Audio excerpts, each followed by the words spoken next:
Sunday mornings at New Birth Missionary Baptist Church dazzle with lights and full-hearted singing. There, glowing on the big screens, is a message: Target fast. The church's pastor, Jamal Harrison Bryant, called for a 40-day fast of Target after the retailer rolled back its diversity, equity, and inclusion initiatives. That fast has evolved into a sustained boycott. When Donald Trump came into office, they reneged on that covenant, and so that's why we pulled out. Dr. Bryant is calling on Target not only to reinstate DEI programs, but to invest in the black community. Have some dignity for who you take dollars from.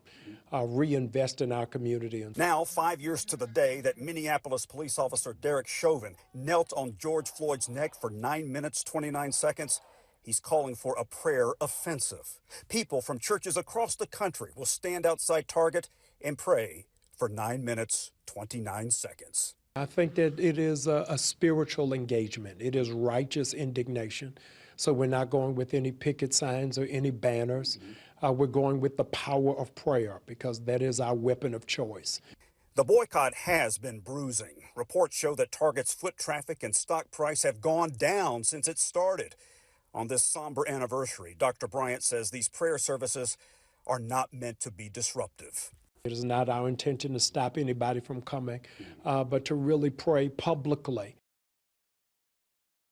For those that are in the White House, allow them to see our power. Outside the Target in Conyers, hundreds gathered for 9 minutes and 29 seconds of prayer.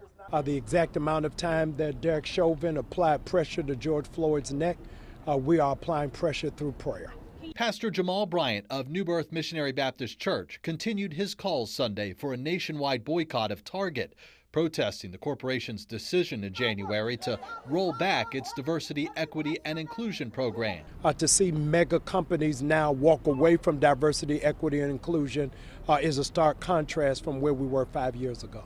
Just this week, Target reported a 3% drop in first quarter sales, citing both tariff uncertainty and boycott pressure. That the people are speaking. Regardless of what the government says, the people are speaking, and they're speaking with a loud and clear voice. We are sick and tired of the attacks on diversity, equity, and inclusion, and we're using our dollars to send a message. Gerald Griggs, president of the Georgia NAACP, says the fight for racial justice and corporate accountability continues, even 5 years after George Floyd's death. So, Father, we call on every black and brown brother and sister today, God, that would submit themselves to your will, Father. In Conyers, Dane Kennedy, 11 Alive News.